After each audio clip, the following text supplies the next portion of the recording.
El desánimo, por Virgilio Krug, parte 3.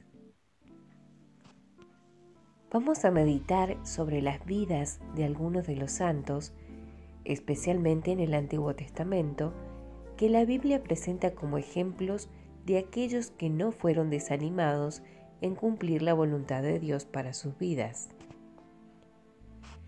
Ejemplos de algunos que se presentaron delante de Dios. Abraham. Aconteció después de estas cosas que probó Dios a Abraham y le dijo: Abraham, y él respondió: heme aquí. Génesis capítulo 22, versículo 1. Abraham respondió al llamado de Dios diciendo: aquí estoy. Se presentó, aunque no sabía lo que le iba a pedir. En el segundo versículo, Dios le expresa su voluntad. Antes de enterarse, Abraham se presentó. Note la sabiduría de su corazón, pues se presentó como un sacrificio vivo. Decimos que se presentó de corazón porque cuando Dios le pidió a su hijo, el objeto más querido, él no vaciló en obedecerle. No es fácil entender la voluntad de Dios cuando nos presentamos, pues Él se revela al vaso rendido que quiere agradarle. Debemos estar dispuestos a obedecerle, sea cual fuere su voluntad, aun si fuese justamente lo que no queremos hacer. ¿Cuántos ejemplos más tenemos en la palabra? Podríamos nombrar a Isaac, Jacob y otros. Jehová siempre tuvo instrumento rendido en su mano, siempre hubo uno sobre el altar. Moisés. Viendo Jehová que él iba a ver, lo llamó Dios de en medio de la zarza y le dijo: Moisés, Moisés. Y él respondió: heme aquí. Éxodo capítulo 3, versículo 4. Él también, al igual que Abraham, contestó al llamado diciendo: aquí estoy, aunque no sabía todo lo que Dios le pediría y exigiría de su vida, pero se presentó. Vemos en él un sacrificio vivo, porque teniendo la oportunidad de ser un rey poderoso en Egipto, él eligió ser maltratado con el pueblo de Dios. Moisés hizo la elección correcta, porque presentó su ser entero en sacrificio vivo. La voluntad de Dios no siempre es nuestra voluntad, pero siempre es mejor que la nuestra. Como seres humanos, tenemos facultad de elegir y creemos que elegimos bien. Sin embargo, la voluntad de Dios es lo mejor. Moisés eligió estar con Israel, un pueblo que nunca le dio gracias, sino quejas y murmuraciones continuamente. Él podría haber estado en el palacio donde todos le aplaudirían y le lisonjearían, pero lo mejor era la voluntad de Dios, aunque allí sufra maltratos. Isaías. Después oí la voz del Señor que decía: ¿a quién enviaré y quién irá por nosotros? Entonces respondí yo: heme aquí, envíame a mí. Isaías capítulo 6, versículo 8. Antes de que Dios le revelase el mensaje que tenía que llevar, él respondió: heme aquí. La perfecta voluntad de Dios para Isaías fue llevar un mensaje de juicio a un pueblo rebelde y duro de cerviz. El profeta se había puesto delante de Dios, por eso pudo cumplir su ministerio. En todos estos ejemplos vemos que cada uno primeramente se presentó delante de Dios. Nos llama la atención la manera en que Pablo expone esta verdad, pues dice: os ruego. Si estuviésemos bajo la ley, nos diría: te mando a presentar tu cuerpo en sacrificio. Pero estamos bajo la gracia y ella nos suplica. La ley exige, demanda, ordena, pero la gracia implora. A uno que entiende la gracia, la misericordia de Dios y su voluntad, no le es difícil presentarse sobre el altar. Si los israelitas, nacidos bajo la ley, que no tiene compasión, sino es muy severa, pudieron presentarse delante de Dios, cuánto más nosotros que estamos bajo la gracia, que somos vasos de misericordia, debemos presentar nuestro cuerpo.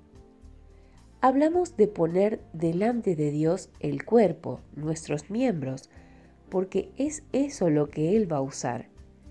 Entregamos el alma cuando aceptamos a Jesús como Salvador, el espíritu a medida que andamos con Él en comunión, pero lo último que entregamos es el cuerpo. El cuerpo habituado al pecado no puede hacer la perfecta voluntad de Dios. Deberíamos rendir primeramente el cuerpo, luego el alma y el espíritu. El creyente que aún no ha presentado su cuerpo en sacrificio vivo no puede comprobar la agradable y menos va a discernir la perfecta voluntad de Dios. Y por eso su vida es de murmuración, no entiende los propósitos de Dios en su vida. Estimado lector, ¿me permite hacerle estas preguntas? ¿Qué importancia tiene la voluntad del Señor para su vida? ¿Le interesa realmente? ¿Está dispuesto a obedecerla? ¿Puede decir al Señor, heme aquí? Son preguntas que esperan una respuesta y es necesario hacerlo de tanto en tanto. Para nuestro Señor, el hacer la voluntad de su Padre Celestial fue la cosa más importante.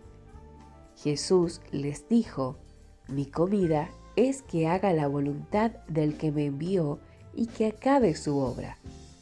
Juan capítulo 4, versículo 34.